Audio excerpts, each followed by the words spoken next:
For 7 years, Japan no longer spoke of compromise.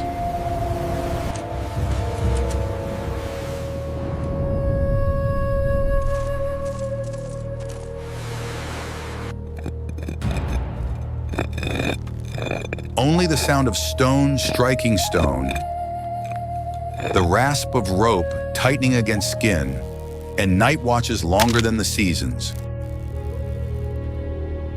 Winter bled into winter. Snow-covered armor that had no time to be polished, only to melt under the scorching sun of summer. But the soldiers did not leave their posts. They stood there, rooting themselves into the rock, becoming part of the wall itself. Silence reigned not because fear had ended, but because they had learned to breathe alongside fear. The shoreline of Hakata Bay changed color with time, from deep blue to leaden gray, but the stone wall did not. It lay along the water's edge like the spine of a sleeping dragon. No roar, no movement, only waiting. Grass grew, lush and green, then was crushed under 50,000 marching feet. A child who once stared at the wall with wide eyes was now a youth, hands calloused from gripping a spear, standing guard on top of it. The notches on the wooden stakes multiplied, and each notch carried a reminder. Don't forget, they will return. In the night, they learned something new. Not the blind bravery of the old duels, but discipline. Ewer, a discipline cold as steel. The war horn and the taiko drum were no longer for stirring individual courage. They were a code. One sharp beat, alarm.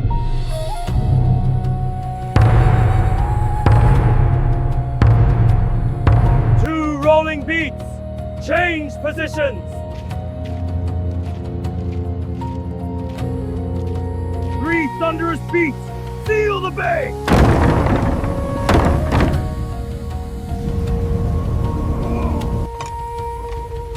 Torches were bundled by exact number. Signal flags were pre-tied.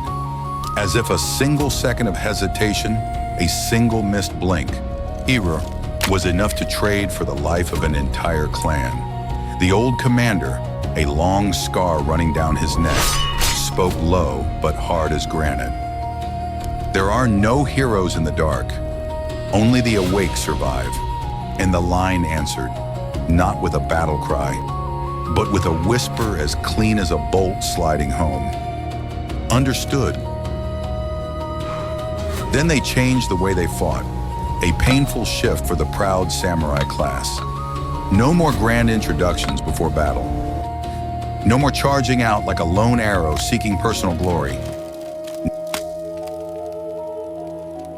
Now it was, hold the line, shoulder to shoulder, shield to shield, push the enemy off the shore as a single block of steel.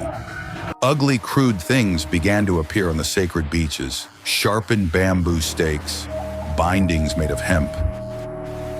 Dirty drag nets used for catching fish, now used for catching men. A young samurai looked at his bright ancestral armor. He hesitated, a warrior's pride tearing him apart. But then he swallowed his pride down a dry throat. The trainer screamed, stamping the words onto every brow. Honor is survival! Death is the end! And glory? Do we fight without glory? The young man asked. The trainer did not look at him. He looked out at the distant sea. Glory is when dawn still belongs to us. It is when your children still speak Japanese.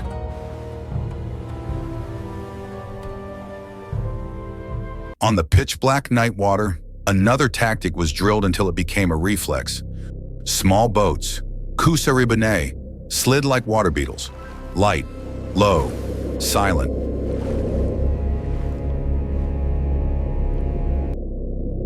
No heavy armor, only hooks, rope, and short blades.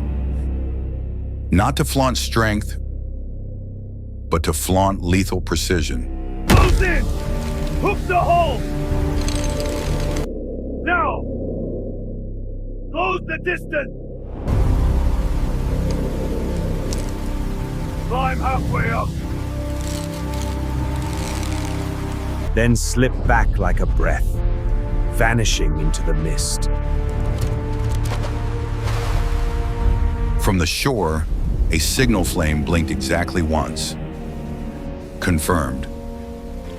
An oarsman whispered, "Light! We look no different than mosquitoes against an elephant." True, but a mosquito that bites true, carrying poison, can make a giant monster wake up in agony. But training did not erase fear. It only taught them how to carry fear with them like a heavy stone. On the wall, the night wind struck hard. The surf sounded like the breath of a great beast hiding just beyond the darkness. The sentry pressed his ear to the wind, trying to separate the sounds. Was that a wave or an oar? A speck of light offshore, maybe a low star, maybe a torch on a mast. Hands found weapon hilts unconsciously. No one spoke. You're because speaking only made the fear louder. Wax dripped from the torch on the wall. Drop, drop, tick, tick, like a countdown clock of fate. The watch commander whispered, his voice hissing through his teeth. Don't look with your eyes. Eyes will lie to you in the dark. Listen with your skin. Smell the rust in the wind. If they really come, Alia, can we stop them?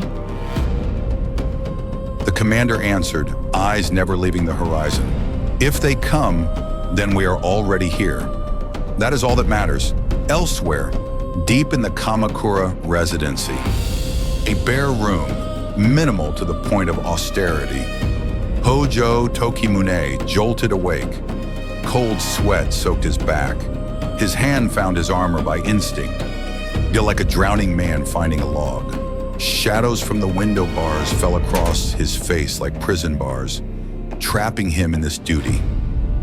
He stepped onto the wooden porch, looking west toward the sea. He spoke very softly, confessing to himself, I have prepared for 7 years. Why?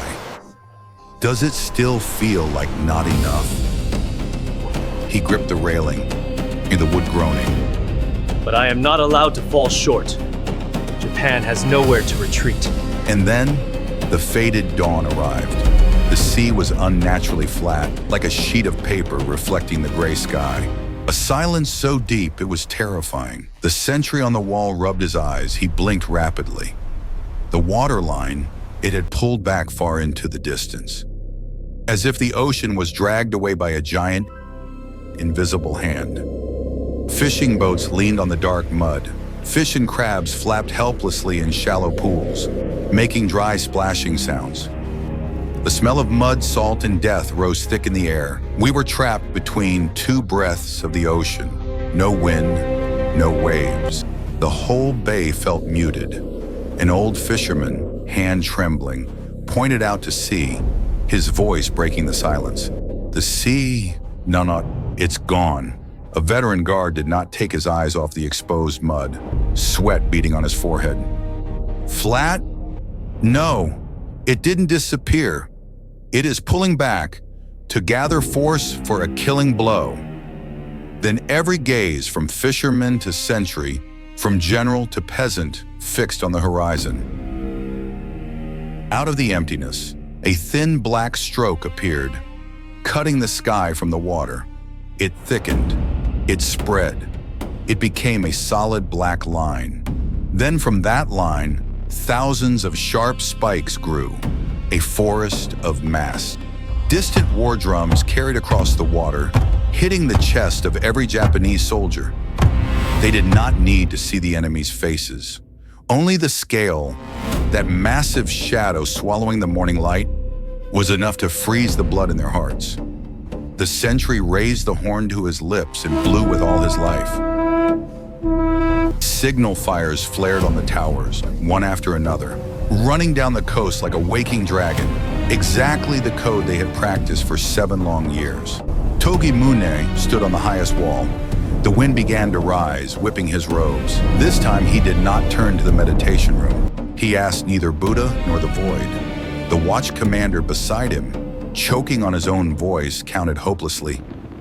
1,000, 2,000. God, too many to count. Tokimune cut in, voice like ice. No need to count. A young soldier blurted out, one as if the number itself was strangling him.